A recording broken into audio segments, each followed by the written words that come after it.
네, 영원한 현역 박지원 전 비서실장과 함께하는 고품격 정치 토크 박지원의 정치의 품격 시즌2 박지원 전 국정원장 그리고 전 대통령 비서실장 나와 계십니다. 안녕하세요. 네, 안녕하세요. 예, 그 대통령의 5박 7일간 해외 순방 일정이 이제 시작됐고요.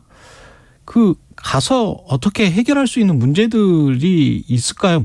어떤 것들이 지금 가장 큰 현안이라고 보십니까? 일단은 우선 영국 가셔서는 이제 엘리자베스 2세 여왕 장례식에 참석하시는데 어제 찰스 3세 영국 국왕 접견을 했는데 재밌는 게요. 예. 카밀리 왕비가 처음에는 왕비로 1% 정도 호감을 가졌는데 호감도가 낮았죠. 이번 엘리자베스 2세 여왕 장례 기간 동안에 51%로 지지도가 올라갔더라고요. 지지도일까요? 영국 내에서? 영국 내에서. 예, 호감도 같은 게. 그러니까 어떤 분은 돌아가시지만은 어떤 분은 왕도 되고 또 기회를 잡고 왕비는 또 지지도인가 그런 게 올라가는 것도 있고 약 500명의 그 조문 사절들이 오는데 바이든 대통령만 방탄차를 탄다고 따로 연합뉴스 선재규 선임 기자가 얘기를 하더라고요. 그러면 우리 대통령은 물론 버스 타시죠. 예. 그것도 방탄버스겠죠. 예. 네, 그러니까 세계 대통령은 미국 대통령 바이든인 거예요. 유일하게 타고 아주 더 재밌는 것은 같은 또 앵글로 색슨족들이니까 뭐 그럴 수도 그렇죠. 있고요. 미영은 거의 뭐 같은 뿌리니까. 사우디 왕세제는 바이든 대통령이 가서 만났지만은 석유 더 생산 안 했잖아요. 정산 안 했는데. 사우디 왕세제는 오지 말라는 거 아니에요? 지금? 이번에 영국에서는 오지 말라고. 그 푸틴 같이. 그렇죠. 이렇게 오지 말라고 했더라고요. 그런 걸 보면은 엘리자베스 2세 여왕이 김대중 대통령 초청으로 우리나라를 최초로 국빈 방문한 것은 우리나라가 그만큼 민주주의 국가를 하고 있다. 그때 당시에 이미 평가를 한 것이다. 나타내고 있더라고요. 그리고 너무나 영국 국민들이 조문을 하러 오니까 14시간 줄을 서야 된대요. 그렇죠. 그러니까 영국 정부에서 집에서 나서지 마라 하고 지금 참 훌륭한 지도자가 그렇게 서 가시니까 그런 일도 있구나 하는 생각을 갖습니다. 어떻게 됐든 영국에서는 그런 행사에 참석하시고 문제의 포인트는 유엔에 가서 연설을 하시고 바이든 대통령과 정상회담하는 건데 저는 어떤 경우에도 두 가지는 하셔야 된다. 첫째 유엔에서 연설하시면서 북한 문제에 대해서 담대한 새로운 개혁을 발표해야지 지금처럼 뭐 경제 지원한다 이거 가지고는 되지 않을 것 같아요. 그래서 지금 보면은 이 북한이 이제 핵을 선제 사용할 수 있다 하는 법 그렇죠. 이런 것을 만들어 가지고 상황이 바뀌었어요. 그러니까 진짜 미국 바이든 대통령이 대북 담대한 개혁을 발표할 수 있도록 외교가 성공적으로 돼야 된다. 그래서 저는 특히 바이든 대통령이 푸틴 러시아 대통령과 더 중요한 것은 중국 시진핑 주석이 김정은에게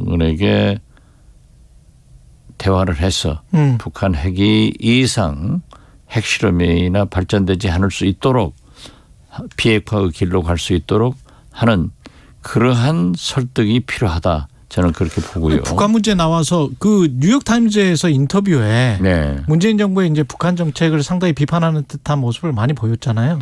그렇죠. 교실에서 여러 친구 중에서 한 명 북한에게만 집착하는 학생 같아 보였다. 문재인 대통령을 그렇게 이제 표현을 했거든요. 글쎄요, 윤석열 대통령께서도 지금 북한의 담대한 개혁 속에 비핵화의 의지만 있어도 지원을 하겠다라고 하면서 사실상 대화를 요구하고 있는 거 아니에요? 그렇습니다. 그러면서 그렇게 상대방을 문재인 대통령과 한 것을 비난한다고 하면은 제가 볼 때는 지금 이번에 뉴욕타임스에서 이제 청와대 대통령실에서 해명을 했지만은 남북 정상회담 같은 것이 정치적 쇼다. 근데 과거에 했던 거지 지금은 이번에 뉴욕타임스 인터뷰 하시면서는 안 했다라고 했기 때문에 예. 그 이상 번지지 않았는데 만약 그렇게 생각을 하신다고 하면은 박정희의 7.4 공동성명, 노태우의 남북 기본합의서, 김대중의 6.15선언 그게 다 정치적 쇼냐? 다 정치적 쇼가 되겠느냐. 그리고 지금 국민의힘에서도 계속해서 평화쇼다, 정치쇼다 하는데 이렇게 얘기를 했을 때 과연 김정은이 윤석열 대통령의 제안을 받아들이겠느냐. 또 쇼하려고 그러는 거냐 할 수도 있는 거고. 그렇죠. 저 문재인 대통령께서는 남북 공의, 남북 정부 간에 합의한 사항에 대해서는 준수하는 것이 필요하다라고 했는데 이렇게 북한에게는 아무 소리 하지 않지 않았느냐. 분명히 보니까는 북한도 준수해야 된다라고 얘기를 하셨던데 예. 그렇게 하는 것은 진짜 이게 안보 장사하는 것 같아요. 정치 쇼다 저는 그렇게 봅니다. 안보 장사를 하고 있는 것 같다. 지금 윤석열 현재 대통령이 그렇게 하고 있는 거죠. 뉴욕타임즈와의 인터뷰에서. 예. 근데 그 핵무기 사용 미국의 핵우산 언급을 하면서 그걸 토대로 한 북한의 도발 억제, 확장 억제 이 이야기를 했단 말이죠.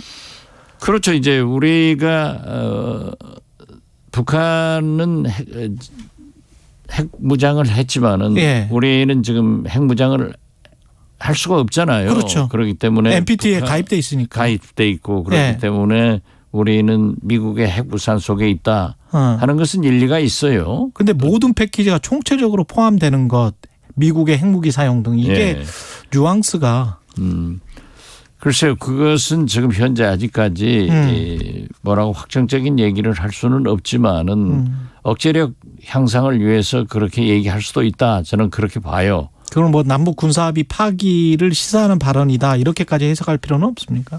지금 현재 파기가 됐죠. 9.19 남북 군사합의는 이미 북한에 의해서도 파기됐고 네. 우리도 사실상 그런 거지만은 그렇더라도 우리는 남북 군사합의를 준수하라고 북한에 촉구하고 우리도 그러한 것을 지켜나가는 것이 필요하다라고 보지 계속해서 그러한 좀 강대강으로 맞서는 것은 바람직하지 않다. 저는 그렇게 봅니다. 대통령실에서도 이번에 미국과 통화 수합 이야기도 조금 할 것 같다는 식으로 지금 흘리고 있는데 네. 어떻게 보세요, 이건? 글쎄요, 우리 이제 달러 가치가 할 수만 있다면 너무 좋은데. 네, 예. 할 수 있겠죠. 예. 그리고 저도 지금 바이든 대통령이 인플레이션 감축법에 의거해서 우리 희생이 너무 크잖아요. 그렇습니다. 네. 그래서 저는 이번에 물론 그러한 대북 문제도 바이든에 담대한 계획을 발표할 수 있도록 윤석열 대통령께서 바이든 대통령을 잘 설득해 주시기를 바라고 두 번째로 더 큰 것은 사실상 전기차 보조금에 대해서 그렇죠. 네. 반드시 해결해 가지고 오셔야 된다. 이렇게 생각을 합니다. 그런데 이제 그 메릴랜드 우리 한국 사이 호건 주지사는 뭐 일반적으로 그렇죠. 11월 중간선거가 끝나고 해결할 수도 있을 것이다라고 했던데 아무튼 그 북한 핵 문제, 전기차 문제, 보조금 문제 등을 꼭 해결해 가지고 오셨으면 좋겠다. 그리고 통화 수합 문제도 미국에서 뭐 그건 저는 잘 되리라고 봅니다. 그래요. 그것만 잘 되면 사실은 이게 법안이 통과되고 대통령이 사인한 거라서 전기차가 다른 부수 조항을 만들어서 다시 이제 통과를 시키든지 아니면 뭐 우리처럼 시행령 정치를 해야 될 것 같은데 그게 가능할지 모르겠습니다. 그렇기 때문에 예. 중간선거 앞두고 바이든 대통령이 지금 그걸로 인해서 지지도가 올라가고 있잖아요. 예. 그리고 오늘 아침 보면은 안보 문제, 기술 문제도 그 M&A도 제한한다 하는 것으로 막 지금 나가고 있어요. 예. 그러니까 뭐 심지어 바이오, 안보, 기술 뭐 다 나가고 있으니까 어떻게 11월 중간선거까지는 다 확정적으로 얘기할 수 없지만은 어려워질 거예요. 그렇지만은 우리가 전기차 문제에 대해서 강하게 미국에 어필을 해야만 다음 것도 문제가 덜 되고 예. 지금 칩4도 예. 굉장히 문제가 되고 있지 않습니까? 그렇습니다. 사실 예. 대만의 TSMC나 우리 삼성전자도 이 완제품에 대해서 대중국 수출을 막히면은 엄청난 피해가 있는 거예요. 그렇게는 안 되죠. 예. 그렇기 때문에 이 바이든 대통령과 그러한 특히 인플레이션 감축법에 의거해서 우리에게 올 산업파동 같은 것을 잘 좀 협상해서 오셨으면 좋겠다. 캐나다는 우리가 광물질 수입 같은 게 있으니까 그렇죠. 효과가 있을 거예요. 예. 그리고 한일 정상회담 관련해서 일본 언론 산케이신문이 정상회담 개최가 불투명하다. 한국이 너무 앞서갔다. 뭐 이런 보도를 했더라고요. 되게 보면은 일본 산케이 신문 같은 경우에는 굉장히 그 우파 성향이 강하죠. 우파 성향이 강하잖아요. 예. 그리고 한일 관계에 대해서도 강성의 길을 보도하는데 우리가 좀 너무 성급하게 그 발표를 했지 않는가 그렇게 봅니다. 그래서 일본 외무성에서도 좀 부정적 견해가 나왔는데 어떻게 됐든 이번에 그 윤석열 대통령도 한일 정상회담이 이렇게 우리가 생각하는 그런 정상회담이 안 될 거예요. 그러니까 뭐 잠깐 만나서 얘기는 나눌 수 있겠지만은 뉴욕타임스의 그랜드 바게인 예. 빅딜을 하겠다라고 했는데 그 그랜드 바게인 속에 어떤 것이 포함되어 있는지 모르지만은 어떠한 경우에도 우리 피해자 그리고 일본의 반성과 사죄 네. 이런 것은 꼭 포함됐으면 좋겠다 하는 말씀 드립니다. 일본 언론 현지 언론들 보면 전혀 다른 생각인 것 같은데. 그러니까 지금 예, 현재 한국과는. 예. 우리 정부에서 얘기하는 것과 일본 정부에서 일본 언론이 보도하는 것은 좀 많이 틀린 것 같아요. 많이 다른 것 같아요. 예. 예. 그런데 이것은 일종의 외교적 삿바싸움이라도 볼 수 있기 때문에 문제는 윤석열 대통령께서 일본 총리를 만나서 무슨 말씀을 어떻게 풀어가느냐. 그러나 우리 국민들이 바라는 대로 한일 관계가 정상화되는 것은 필요하지만은 이 그랜드 바게인 속에 반성과 사죄 그리고 피해자에 대한 보상 문제는 반드시 잘 처리돼야 된다. 포함돼야 된다. 저는 그렇게 봅니다. 영빈관 신축은 이 관련해서는 한 900억 가까운 예산인데 대통령은 아셨겠죠, 당연히. 대통령은 아셨겠죠. 예. 그렇지만은 그건 진짜 자다 벙창 때리는 소리예요. 아니 멀쩡한 청와대 두고 예. 용산으로 옮겨가지고 용산 이전비 무슨 뭐 대통령 관저 지금 뭐 국방부 합참 1조가 넘는 예산이 들어간다는 그런 보도도 있던데요. 이게 무슨 일이에요? 그리고 다 합하면은 그리고 지금 영빈관 멀쩡한 영빈관 두고 왜 또 그 했다가 또 금방 취소해 버리고. 청와대 이러니까 국민의 예. 그 정부에 대한 신뢰성이 없어지는 거예요. 청와대 수석도 몰랐다는 거 아니에요. 그런데 청와대 개방을 하고 그거를 시민들에게 뭐 공론화시키고 그러니까 거기에서는 영빈관 할 수 없다 뭐 이런 주장에 관해서는 어떻게 생각하십니까? 그때만 잠깐 할 수 있는 거. 글쎄요. 그건 핑계죠. 뭐 3박 4일이나 뭐 그때만 잠깐. 대통령 관저도 지금 옮기기 전에 그렇죠.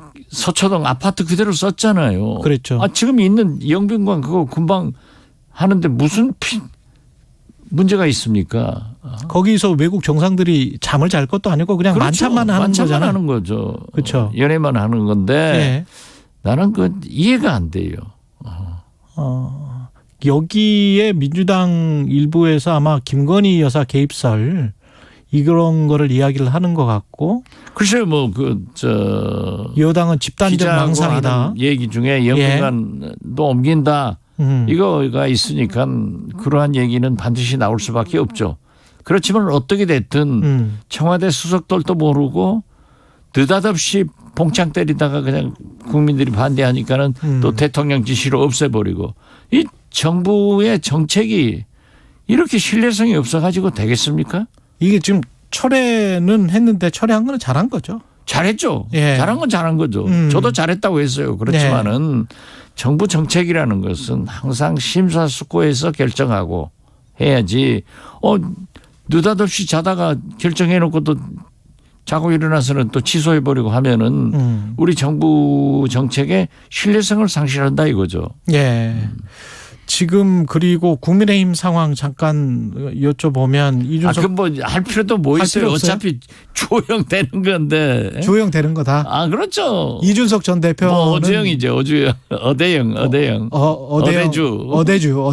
네. 어차피 대표는 주호영. 네. 그렇죠. 예. 그러면 이재명은 어차피 제명됩니까? 집권 여당으로서 떳떳하지 못하잖아요.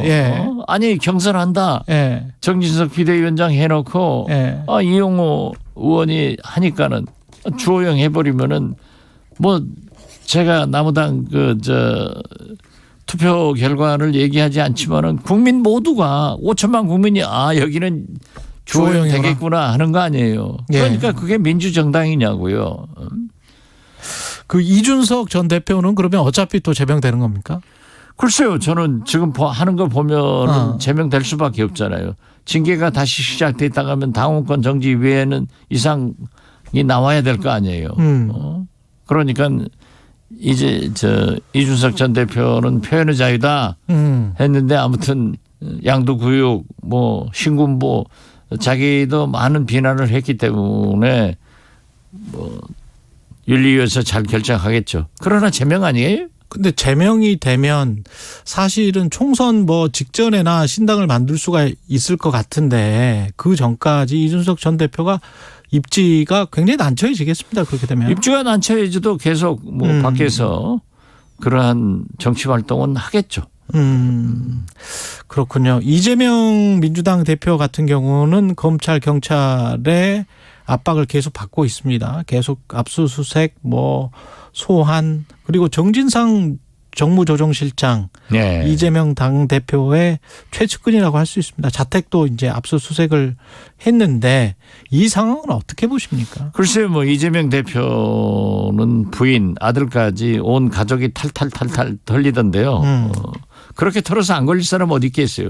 그렇지만은 잘 대처한다고 생각하더라도 이게 민주당으로서는 표적 수사이고 야당의 정치 탄압이다. 이렇게 주장을 할 수밖에 없잖아요. 뭐가 나오는 게 민주당의 아주 작은 거라도 나온다면 가령 지금 허위사실 공표 혐의나 이런 것들이 법원에서 유죄로 확정된다면 민주당에 큰 타격이 있을까요? 어떻게 보십니까?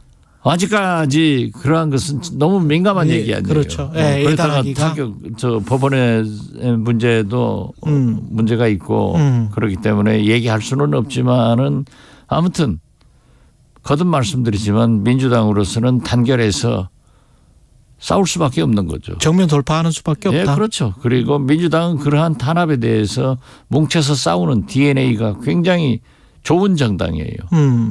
근데 이게 또 민생이나 다른 현안 때문에 이 문제로만 또 매몰되기는 또 힘들지 않습니까? 그러니까 여론조사 오늘 아침에도 일부 보면은 김건희 여사 특검해라도 60%가 넘고 이재명 강압 수사가 아니다도 50% 넘더라고요. 그러니까 저는 거듭 말씀드려서 둘 다 진실을 밝히는 수밖에 없다. 밝혀지는 수밖에 없다. 그렇기 때문에 이게 이 국제적인 경제 문제, 물가 문제, 외교 문제 이 복잡한 이때 쌍특검으로 보내서 김건희 특검, 이재명 특검 다 해라 이거죠. 역시 쌍특검밖에 답이 없다. 그리고 그 외교, 정치, 경제 문제는 정상회담에서 풀어나가야지. 이거 이렇게 혼돈스럽게 싸워가지고 나라가 되겠어요? 알겠습니다. 이게 지금 현재 IMF 외환위기 시대로 돌아가는 것 같아요. 환율이 지금 1,400대. 그렇죠. 찍을 것 같은 그런 그런데 분위기. IMF 때는요. 1962원 주가지수는 280이었어요. 그런 위기가 있는데 과연 대통령께서 정치권에서 이렇게 싸워 나가서 되느냐 이거예요. 예, 여기까지 듣겠습니다. 박지원 전 국정원장과 함께한 정치의 품격 시즌2였습니다. 고맙습니다. 네, 감사합니다.